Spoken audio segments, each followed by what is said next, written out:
ये जो टाइप की प्रॉपर्टी ये मस्ट है, क्या लास्ट में यही देनी है, इसके अलावा कुछ नहीं दे सकते। तो यहाँ पे मैंने टाइप दिया इंक्रीमेंट और डिक्रीमेंट। और जो अच्छा डिस्पैच क्या करेगा, जब भी हम डिस्पैच का मेथड कॉल करेंगे रेड्यूसर वाला फंक्शन कॉल हो जाएगा, रेड्यूसर वाला फंक्शन कॉल हो जाएगा और एक्शन के अंदर वो डेटा मिलेगा जो डिस्पैच का रख के पास किया है। बात समझ में आ रही है? एक्शन के अंदर कौन सा डेटा मिलेगा जो डिस्पैच में रख के पास किया है। तो यहाँ पे हमने स्विच केस लगाया है कि भाई एक्शन डॉट टाइप इंक्रीमेंट हो तो आप क्या कर दो, काउंट को +1 कर दो। एक्शन डॉट टाइप डिक्रीमेंट हो तो क्या कर दो, -1 कर दो। डिफॉल्ट का आप एरर दे दो कि इसके अलावा कोई टाइप नहीं चलेगी। सही है? तो ये नॉर्मल सा एक हो गया यूज रेड्यूसर का। अच्छा अभी रिडक्स हम पढ़ेंगे, उसमें भी यही लॉजिक है सारी। बहुत आसान है, कोई मुश्किल नहीं है। कोड देख के समझ में आ रहा है? मुश्किल नहीं लग रहा कि पता नहीं क्या चीज आ गई सामने, ऐसा नहीं लग रहा। तो बहुत आसान चीज है, ये भी यूज करिए अगर जरूरत पड़ी। बाकी हम रिडक्स में जो चीजें करेंगे वो हो जाएगी तो ये फिर और ज्यादा अच्छी समझ में आ जाएगी। अच्छा सबसे पहले रिडक्स का स्ट्रक्चर देखते हैं क्या होगा। जैसे कॉन्टेक्स्ट का स्ट्रक्चर में आपको क्या पता,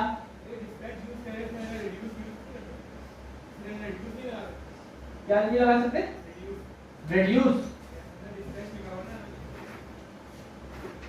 अच्छा इसका नाम जो है ये स्टैंडर्ड है, ये होगा, इसी नेम से रखेंगे तो अच्छा है। नाम में कुछ भी रखते हैं मसला नहीं आएगा क्योंकि रिस्ट्रक्चरिंग होगी, नाम का कोई मसला नहीं है। अच्छा जैसे कॉन्टेक्स्ट का स्ट्रक्चर था, कॉन्टेक्स्ट का एक फोल्डर बनाया, उसके अंदर index.js की फाइल बना के क्रिएट कॉन्टेक्स्ट वगैरह आपने कर दिया। अच्छा रिडक्स में है तो काफी सारी चीजें पढ़ने के लिए, बहुत बड़ी है रिडक्स। इसमें आप स्टोर भी बनाते हैं जहाँ पे ग्लोबल स्टेट बन जाती है आपकी। इसमें रेड्यूसर होता है, जैसे अभी फंक्शन देखा ना आपने रेड्यूसर वाला, जहाँ भी रेड्यूसर की बात आ रही हो ना समझे ये वाला फंक्शन होता है। इस तरह का लॉजिकल फंक्शन बना होता है जिसमें स्विच केस इस्तेमाल हुआ होता है। स्विच केस क्यों होता है, क्योंकि इसमें काफी लॉजिक वाले काम हो रहे होते हैं। केस देख रहा होता है, इंक्रीमेंट हो तो ये हो जाए, डिक्रीमेंट हो तो ये हो जाए। इफ एल्स करेंगे तो थोड़ा परफॉर्मेंस भी अच्छी नहीं देगा इस काम के लिए और उसमें थोड़ी सी लंबी भी होगी। तो इसके लिए हम जब भी स्विच केस यूज करते हैं रेड्यूसर के फंक्शन में। तो जहां कहीं भी रेड्यूसर की बात आ रही हो तो समझे भाई ये जो फंक्शन आपके सामने बना हुआ आ रहा है ये फंक्शन होगा। रिडक्स में रेड्यूसर होता है, इसमें एक्शन होते हैं। एक्शन क्या है, जो एक्शन आपको नजर आ रहा है, ठीक है, रेड्यूसर के फंक्शन में पैरामीटर जो रिसीव हो रहा है एक्शन। डिस्पैच होता है। अच्छा इसके अलावा इसमें थंग होता है, थंग थंग क्या होता है वो भी देखेंगे। इसके अलावा परसिस्ट होता है, परसिस्ट क्या होता है वो भी देखेंगे। इतनी सारी चीजें रिडक्स में। बेसिक क्या है, सिर्फ बेसिक इतनी ज्यादा चीजें नहीं। बेसिक ये है कि भाई आपने एक इनिशियल स्टेट बनाई, रेड्यूसर बनाया और आपने उसको ग्लोबली यूज कर दिया, खत्म। ये इनिशियल चीज है, ठीक है, ये बेसिक है रिडक्स की। तो स्ट्रक्चर क्या बनाएंगे फिलहाल इसका, यहाँ पे एक फाइल बना लेते हैं फिलहाल हम store.js। सही भाई, या डायरेक्टली वही जो मेन स्ट्रक्चर है वो बनाते हैं। स्टोर के अंदर हम एक फोल्डर बना लेंगे, इसका नाम रख देंगे रेड्यूसर। सही भाई, और एक फाइल स्टोर के अंदर हम बना लेंगे, इसका नाम रख देंगे index.js। सही भाई। अच्छा रेड्यूसर के अंदर आके मैं एक फाइल बना रहा हूँ index.js। एक index.js रेड्यूसर के अंदर है। अच्छा ये वाली भी रेड्यूसर के अंदर बन गई, एक रेड्यूसर के अंदर है और एक स्टोर के अंदर है। कंफ्यूजन तो नहीं होगी, इसका नाम चेंज कर दो। एक रेड्यूसर के अंदर है और एक स्टोर के अंदर है। अच्छा रेड्यूसर में आया सबसे पहला काम रेड्यूसर में, यहाँ हमें क्या करना है समझे, ये पूरा रेड्यूसर का जो फंक्शन है ये मैं कॉपी कर लेता हूँ, जैसे मैं खुद बना लेता हूँ। सबसे पहले कांस्टेंट होगा, यहाँ पे एक बनेगी इनिशियल स्टेट। सही भाई। अच्छा ये जो इनिशियल स्टेट होगी ये एक ऑब्जेक्ट होगा, ठीक है भाई, ऑब्जेक्ट होगा। ऑब्जेक्ट के अंदर फिर आपको जो डेटा सेव करना है वो आप कर सकते हैं, आपको पता है, स्ट्रिंग हो, नंबर हो, बूलियन हो, एरे हो या ऑब्जेक्ट ही हो, ऑब्जेक्ट के अंदर जो डेटा आप चाहें सेव कर सकते हैं। तो यहाँ पे मैंने एक इनिशियल स्टेट बना दी और यहाँ पे मैं एक यूजर सेव कर देता हूँ। मैंने कहा भाई यूजर नेम दे दिया, ईमेल दे दी, बहुत है, ठीक है भाई। यहाँ पे एक इनिशियल स्टेट का ऑब्जेक्ट बन गया यहाँ पे मैं एक बना रहा हूँ क्या, फंक्शन। अच्छा, इसको मैं बना देता हूँ एरो फंक्शन। इसका नाम मैंने रख दिया क्या, रेड्यूसर। अच्छा, फर्क क्या है, ये नॉर्मल फंक्शन बना हुआ आपको नजर आ रहा है, मैंने इसको क्या बना दिया, एरो फंक्शन, बाकी कोई फर्क नहीं है। अच्छा, इसमें दो पैरामीटर होते हैं, एक होती है स्टेट, दूसरा होता है एक्शन। फिलहाल हम स्टेट ही रखते हैं, एक्शन नहीं रखते। अच्छा, अब मैं जो कर रहा हूँ इसका मतलब बताएं क्या होगा भाई, क्यों करा ये मैंने, क्या कहलाता है ये, बोलते क्या है इसको, जबरदस्त यार माशाल्लाह, रिसर्चर की है, डिफॉल्ट पैरामीटर भूल जाते हैं, पढ़ा है ना ये चीज में भाई, डिफॉल्ट पैरामीटर कहलाता है ना, ये क्या हो गया, याद दिलाना पड़ती है सारी चीजें। अब एक फंक्शन है हमारे पास,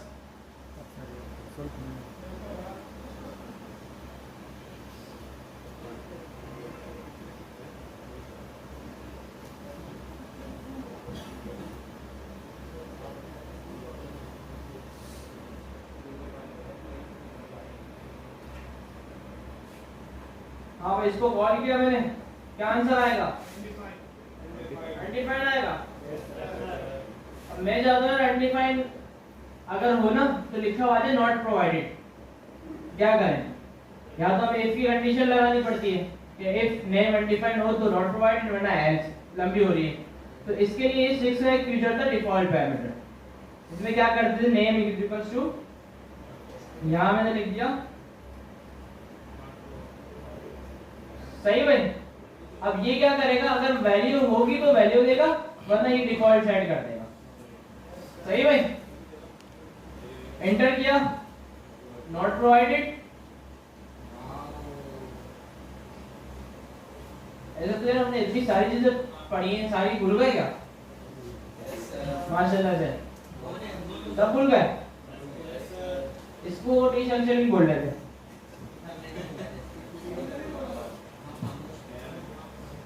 सही है, तो अब यहाँ पे क्या होगा, यहाँ पे अगर मैं स्टेट को कंसोल करवाऊंगा, स्टेट में क्या प्रिंट होगा, पूरा ऑब्जेक्ट आ जाएगा। अच्छा, ये इसी वजह से रखा है कि इसमें डिफॉल्ट सेट हो जाए, या मैं इसको डायरेक्ट इनिशियल स्टेट में इसका नाम रख सकता हूँ, क्योंकि स्टेट एक स्टैंडर्ड है, तो इस वजह से मैंने स्टेट दे दिया। तो ये एक स्टैंडर्ड तरीका है, इस तरह मैंने करा है, या मैं इस तरह भी कर सकते, डायरेक्ट इसको स्टेट नाम दिया और डायरेक्ट इसको यहाँ पे यूज कर लिया। लेकिन इसमें मसला आएगा, क्या मसला आएगा बताएं, ये अब यहाँ से नहीं लेगा, ये समझेगा पैरामीटर आ रही है, समझ में आई बात। तो इस वजह से हमने क्या किया, इसको डिफॉल्ट पैरामीटर में हमने इनिशियल स्टेट दे दिया। अब ये जो डिफॉल्ट वैल्यू दी है ना, ये ऊपर से आएगी, ठीक है भाई, अगर पैरामीटर आएगा तो वो हो जाएगा, वरना ये हो जाएगा, क्लियर है भाई। और यहाँ पे मैंने कहा भाई रिटर्न, क्या कहा, रिटर्न में मैंने बोल दिया स्टेट, क्लियर है। अभी तक कितना काम किया, एक ऑब्जेक्ट बनाया, रेड्यूसर का फंक्शन बनाया और उसको रिटर्न कर दिया। अच्छा, अब क्योंकि रिडक्स जो है रिएक्ट का हिस्सा नहीं है, ठीक है, पहले भी बताया था, दोबारा बता रहा हूँ, रिडक्स जो है ना वो रिएक्ट का हिस्सा नहीं, रिडक्स से मतलब रिडक्स का रिएक्ट के साथ कोई ताल्लुक नहीं है, अलग से एक लाइब्रेरी है जो हम यूज करते हैं, ठीक है भाई। रिडक्स एंगुलर में भी चलती है, व्यू में भी चलती है, हर जगह चलती है, जावास्क्रिप्ट में भी कर सकते हैं, हर जगह होती है, तो रिएक्ट के लिए भी है रिडक्स। अच्छा, रिडक्स के अलावा आपने देखा था वो फ्लक्स है, मॉब एक्स करके है लाइब्रेरी, एक फ्लक्स है, ठीक है भाई, एक रिडक्स है और एक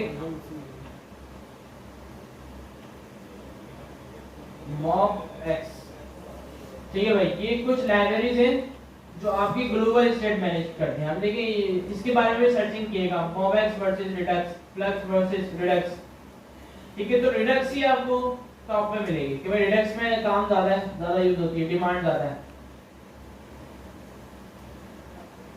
अच्छा, अब लाइब्रेरी रिडक्स चुके, तो हमें इंस्टॉल करना पड़ेगी, ऐसा ही है।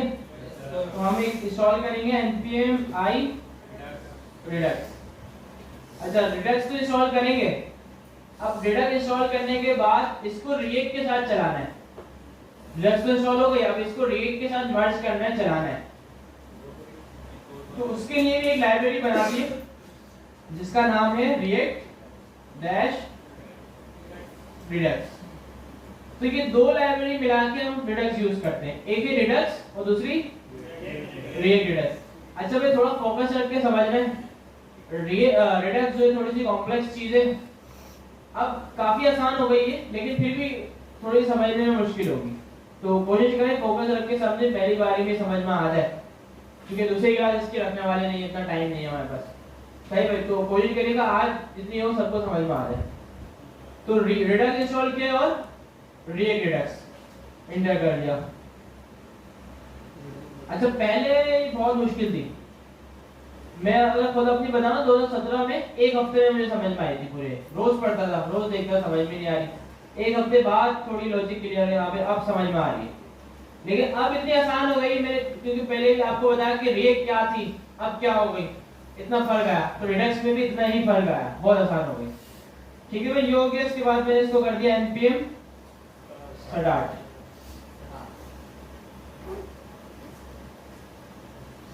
ये क्या पूछ रहा भाई, इसको हटा देते हैं और हम इसको कॉपी करके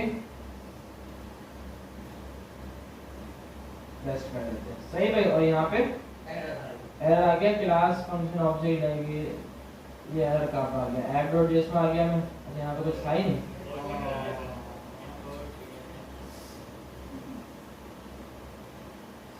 ऐप का कंपोनेंट आ गया, हमारे फंक्शन ऐप रिटर्न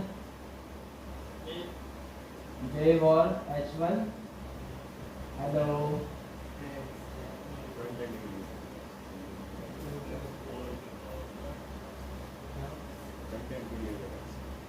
सही भाई, हेलो। ठीक है, react और redux इंस्टॉल कर ली। इसके अलावा क्या करा, स्टोर का एक फोल्डर बनाया, उसके अंदर reducer का फोल्डर बनाया, उसके अंदर एक फाइल बनाई, उसमें एक ऑब्जेक्ट है और एक फंक्शन है। फंक्शन में डिफॉल्ट पैरामीटर सेट हो रहा है और रिटर्न हो रहा है, और तो कुछ नहीं हो रहा, और कुछ नहीं कराया। अब हम क्या करेंगे, ये हमने बना तो दिया। अब redux जो है ना, हमसे यही reducer का फंक्शन मांगता है जिससे वो क्रिएट करता है अपने स्टोर को। अच्छा ये स्टोर भी खिलाते हैं कि भाई ये स्टोर एक है, क्योंकि देखिए मैंने सबसे मेन फोल्डर जो वो स्टोर के नाम से बनाया है। अच्छा अब स्टोर के अंदर एक फाइल थी index.js, इस फाइल में हम अपना स्टोर क्रिएट करेंगे। कैसे होगा, मैंने कहा पे इंपोर्ट फ्रॉम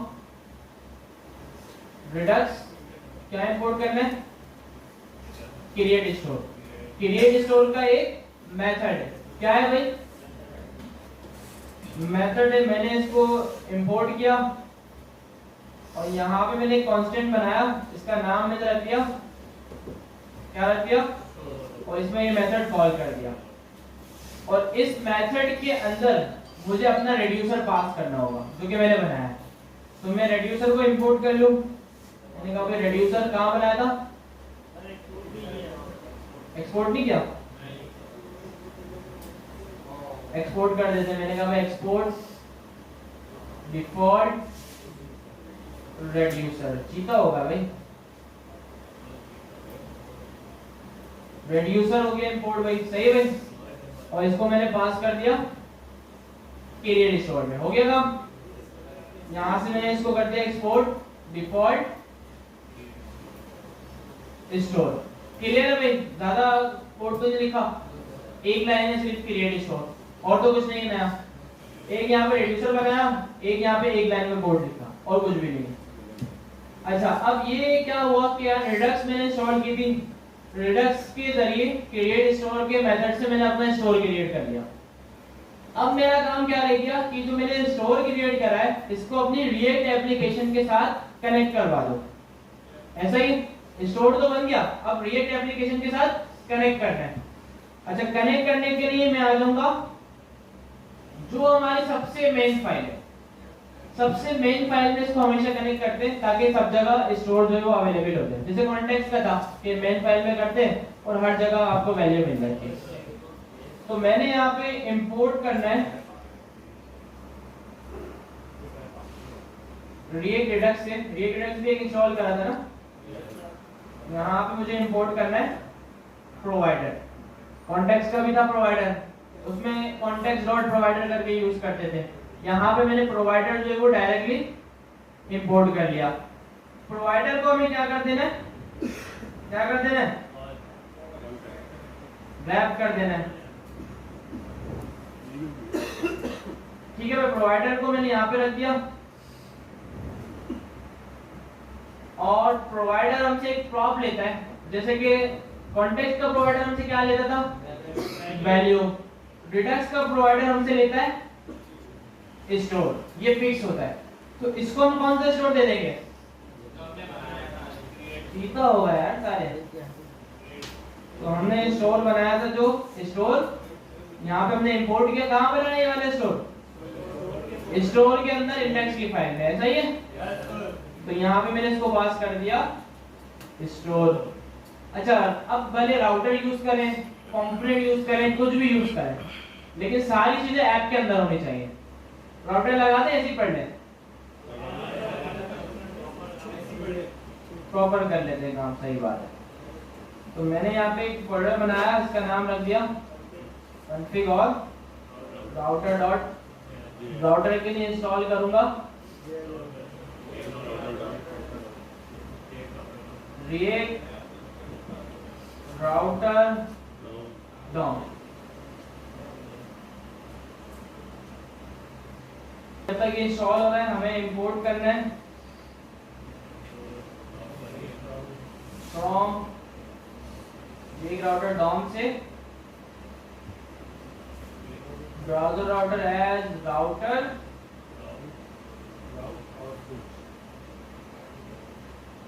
स्विच और राउट। अच्छा, अपने कंटेनर्स भी बना लेते हैं। कंटेनर्स नाम रखते हैं, मॉड्यूल्स रखते हैं, सही है भाई, एक ही बात है। मैंने कहा भाई होम आ गया और फिलहाल अब आउट आ गया। होम का है, इंडेक्स की फाइल बनाई इंडेक्स डॉट जेएस। अबाउट का है, अबाउट की फाइल बनाई इंडेक्स कर देते हैं, सही है। ठीक है भाई, दोनों में फाइल बना ली।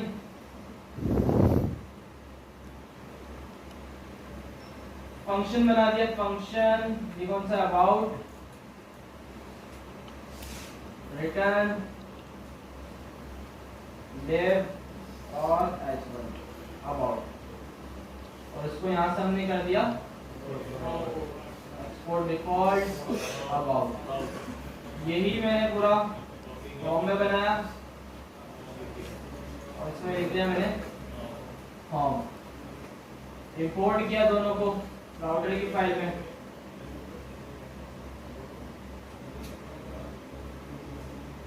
इंपोर्ट होम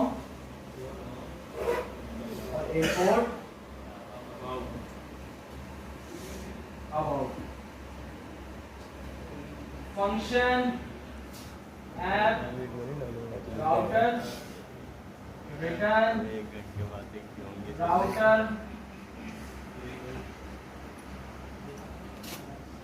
स्विच और राउट।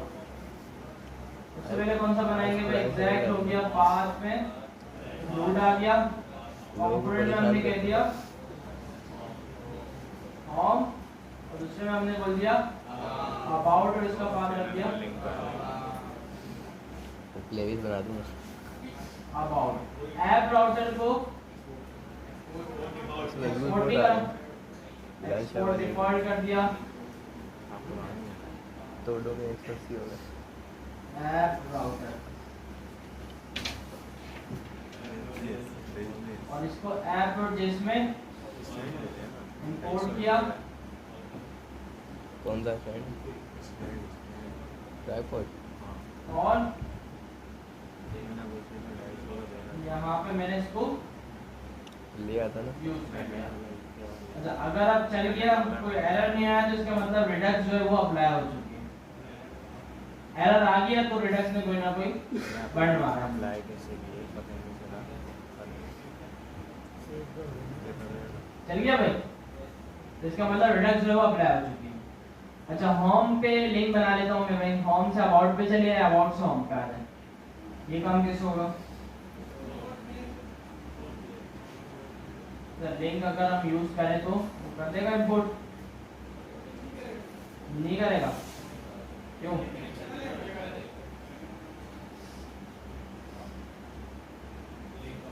टू अबाउट कल देर तक जाग रहे बाद में बात और अबाउट का आगे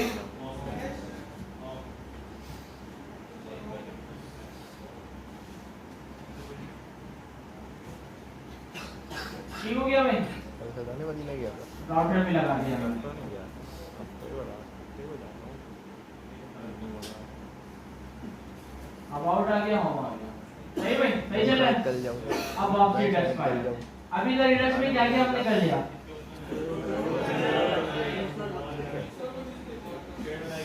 स्टेट बनाई, रेड्यूसर का फंक्शन बना के एक्सपोर्ट करा, स्टोर क्रिएट कर लिया, ऐप में आके प्रोवाइडर इंपोर्ट किया, प्रोवाइडर को रैप किया और प्रोवाइडर ने एक प्रॉप पास कर दिया, स्टोर और उसमें जो स्टोर हमने क्रिएट किया था वो पास कर दिया। सही भाई, यहाँ तक काम किया है।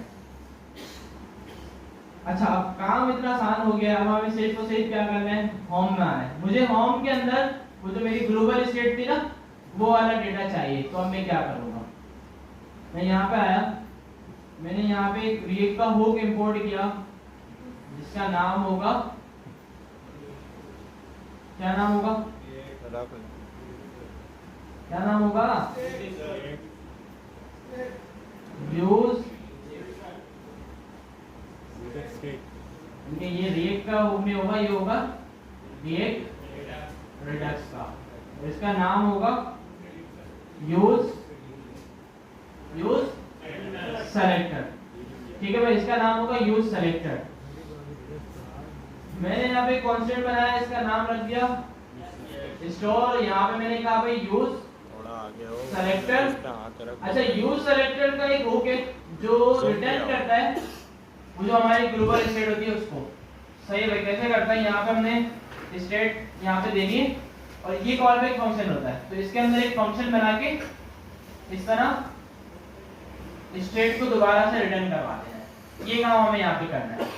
अच्छा अब हम सिर्फ और सिर्फ कंसोल करवा के देखेंगे स्टेट को कि इसमें स्टोर को इसमें क्या आ रहा है। मैंने कहा स्टोर, इसमें हम बोल देते हैं होम, ये होम पेज है और इसमें हम स्टोर कंसोल करवा रहे हैं। यहाँ पे हमने बोल दिया स्टोर। क्या आना चाहिए आपके हिसाब से? क्या आना चाहिए? ऑब्जेक्ट। ऑब्जेक्ट आ गया, क्या होगा इसमें? डेटा आ गया। सर भाई कहां से आया? Global storage. सिर्फ और सिर्फ क्या किया, यूज सेलेक्टर का हुक है, यूज किया, यूज सेलेक्टर स्टेट रिसीव करके रिटर्न करवा दी फंक्शन के अंदर, और यहाँ पे जो हमें मिला होगा स्टोर में पूरा डेटा मिल गया होगा जो भी हमने वहां पे बनाया था। यही डेटा बनाया था, यूजर था, यूजर के अंदर ईमेल और नेम था, boss@gmail.com, नेम में बॉस था। अच्छा डेटा अगर थोड़ा सा हम चेंज करके देखें ताकि पता चले ना भाई कि यहीं से आ रहा है डेटा। रीलोड किया, सही भाई, क्लियर है? ये काम हमने क्या कर लिया, डेटा गेट कर लिया। मुश्किल तो नहीं था, आसान था। अच्छा हो ये रहा है, इसका पूरा प्रोसेस बता दूं कि पहले एक ऑब्जेक्ट हमने बनाया नेचर स्टेट, इसको डिफॉल्ट पैरामीटर ने स्टेट में रख दिया। अच्छा यहाँ पे जो रिटर्न में हमें मिला है ना होम के अंदर, ये वाली स्टेट हमें कहां से मिली है? रेड्यूसर के अंदर ये जो रिटर्न हुई है। अगर रेड्यूसर के अंदर यहाँ पे मैं रिटर्न करवा दूंगा हेलो, तो क्या आना चाहिए? आ गया? समझ में आ रही बात? रेड्यूसर जो रिटर्न करेगा वो हमें कहां मिल जाएगा? यूज सेलेक्टर के रिटर्न में। क्लियर है बात? आगे बढ़े। अभी तक जो देखा क्लियर है, कोई मसला तो नहीं है, आसान था। आगे बढ़ते हैं। अच्छा, अब यही हम चेक करते हैं कि यार अबाउट में भी मिल रहा है क्या। मैं अबाउट में आया, यही मैंने कॉपी किया और अबाउट में पेस्ट कर दिया। इसको मैंने बोला भाई ये है अबाउट कंपोनेंट, तो रीलोड करा, होम में डेटा मिल रहा है, अबाउट पे गया, अबाउट में मिला है। पूरी रिएक्ट एप्लीकेशन में जहां कहीं भी इस स्टोर को एक्सेस करना चाहेंगे वहां इसका डेटा मिल जाएगा। अच्छा, अब रह गया क्या सेट करना, अपडेट कैसे करें डेटा को। डेटा मिल तो गया, अब उसमें भेजें कैसे, उसको अपडेट कैसे करें। मैं चाहता हूं होम से अपडेट कराऊं और अबाउट में अपडेटेड मिल जाए, सही में। अब हम देख लेते हैं अपडेट वाला। होम पे आ गया, यहाँ पे मुझे इंपोर्ट करना है, ये डिडक्ट से ही एक और चीज इंपोर्ट करनी है, इसका नाम है यूज डिस्पैच। क्या नाम है? Use dispatch. डिस्पैच क्या करता है, वही जो यहाँ पे कर रहा था डिस्पैच। डिस्पैच का क्या काम है? डिस्पैच एक फंक्शन है, इसको कॉल करना पड़ता है, ये आर्गुमेंट लेता है। आर्गुमेंट में एक ऑब्जेक्ट होता है, उसमें टाइप जरूरी होती है। टाइप जाएगी, डिस्पैच कॉल होगा तो क्या कॉल हो जाएगा? रेड्यूसर का फंक्शन कॉल हो जाएगा। डिस्पैच में जो डेटा पास करेंगे वो कहाँ मिलेगा? रेड्यूसर के फंक्शन में एक्शन के पैरामीटर में, सही है। तो मैं यहाँ पे यूज डिस्पैच लिया, यहाँ पे मैंने कांस्टेंट बनाया, इसका नाम मैंने रख दिया, सही है, और इसको कॉल कर दिया। भाई इसमें कुछ पास नहीं करना, डिस्पैच हो गया। यहाँ में आया, यहाँ पे एक बनाया बटन,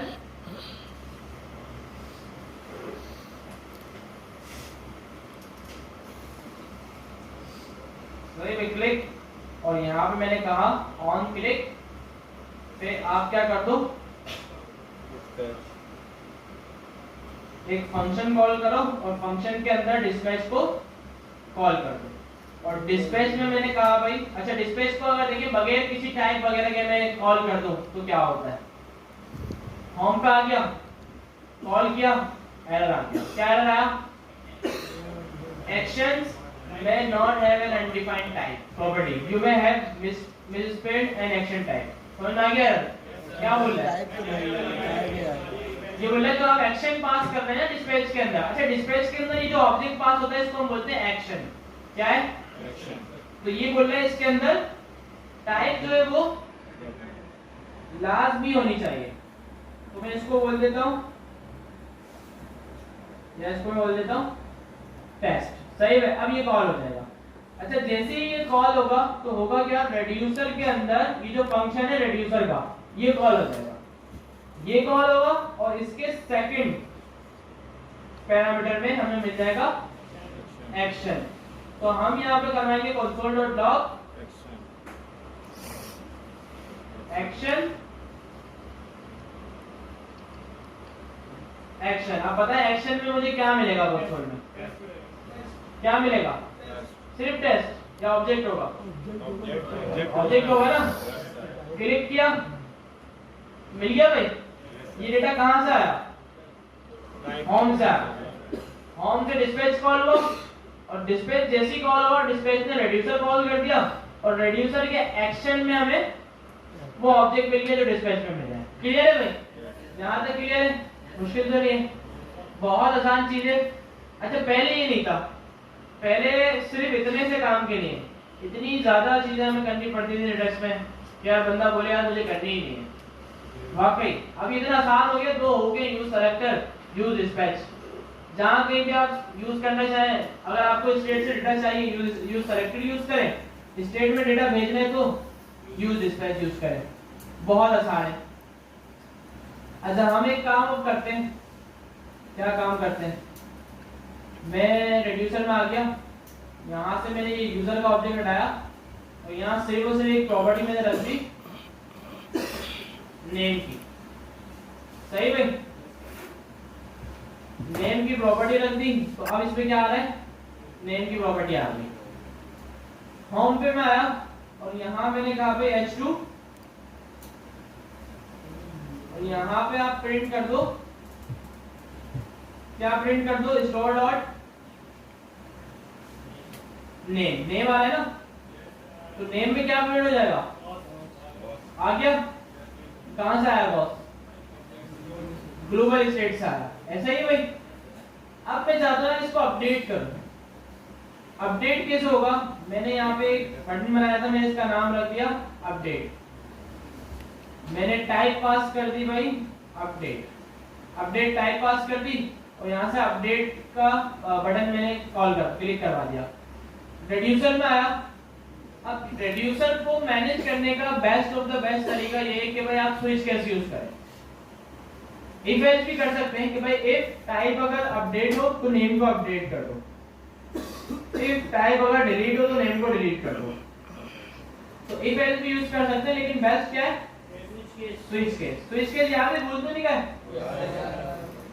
जबरदस्त भाई। तो हम यहाँ पे स्विच केस यूज कर रहे हैं, मैंने कहा भाई स्विच, इसमें आ जाएगी एक्शन डॉट टाइप, टाइप भेज रहे हैं ना, और यहाँ हम बोलेंगे केस अगर हो अपडेट, तो आप क्या करो, रिटर्न। अब मुझे बताइएगा इसका क्या मतलब है, हाँ भाई क्या मतलब है, जितनी भी चीजें होंगी स्टेट में वो सारी यहाँ पे आ जाएंगी। अच्छा फिलहाल मैं इतना ही करता हूँ, और केस मैंने लगा दिया एक अपडेट, और अभी एक ही केस लगा रहा हूँ क्योंकि अभी और कुछ नहीं कर रहा, और एक स्विच केस में डिफॉल्ट भी होता है, ऐसा ही है, डिफॉल्ट में मैंने इसको बोल दिया कि भाई रिटर्न कर दो आप सिर्फ स्टेट, क्या मतलब आ रहा है डिफॉल्ट में भी और हो जाता है, सही है, सही हो गया भाई। डिफॉल्ट पे रिटर्न स्टेट करवा दी, अब अपडेट पे देखिए मैं क्या करूंगा, होम में मैं आया, मैं चाहता हूं यार कि जैसे ही इस पे अपडेट पे कोई क्लिक करे नेम अपडेट हो जाए। अब कैसे करेंगे, जहां पे ये मैं डिस्पैच कॉल कर रहा हूं, यहाँ पे एक प्रॉपर्टी पास कर रहा हूं जिसका नेम है टाइप, यहाँ पे एक और प्रॉपर्टी में भेज दूंगा नेम की, और इसमें मैं रख दूंगा अहमद। अब ये नेम की प्रॉपर्टी रेड्यूसर में मुझे कैसे मिलेगी, action dot name, action dot name, ठीक होगा भाई सब, ऐसा ही है। तो यहाँ पे मैं बोलूंगा नेम, और इसमें मैं रख दूंगा एक्शन डॉट, तो होगा क्या, होगा क्या, अपडेट है, स्टेट तो जाएगी, स्टेट के साथ साथ पुरानी वाली जितनी पुरानी अभी कोई चीज है नहीं, लेकिन फिर भी ये लगता है कि पुरानी वाली चीजें हो वो भी डिलीट ना हो, और फिर नई चीज जो अपडेट हुई है वो भी चले जाए, तो नेम अपडेट हो जाएगा भाई। Yes sir. अच्छा रेड्यूसर की जो स्टेट है ना, ये भी नॉर्मल स्टेट की तरह काम करती है, मतलब ये कि जब भी रेड्यूसर की स्टेट अपडेट होगी तो भी रेंडर दोबारा चलता है, बात समझ में आई। एक हमारे कंपोनेंट की स्टेट थी यूज स्टेट, उसके अपडेट होने से रेंडर दोबारा चलता था, एक रेड्यूसर की स्टेट है, इसके भी अपडेट होने से रेंडर दोबारा चलेगा। अभी क्या आ रहा है, नेम अपडेट करूंगा तो क्या होना चाहिए, हो जाएगा, यस सर, हो गया भाई। Yes sir. डेटा कहां से आया, अच्छा डेटा अभी क्या नजर आ रहा है, गॉस आ रहा है, कंसोल में क्या आ रहा है, गॉस आ रहा है, अपडेट किया कंसोल में क्या आ गया, यहाँ पे अहमद आ गया। अब अबाउट पे जाऊंगा तो क्या आएगा, अहमद, गॉस या अहमद,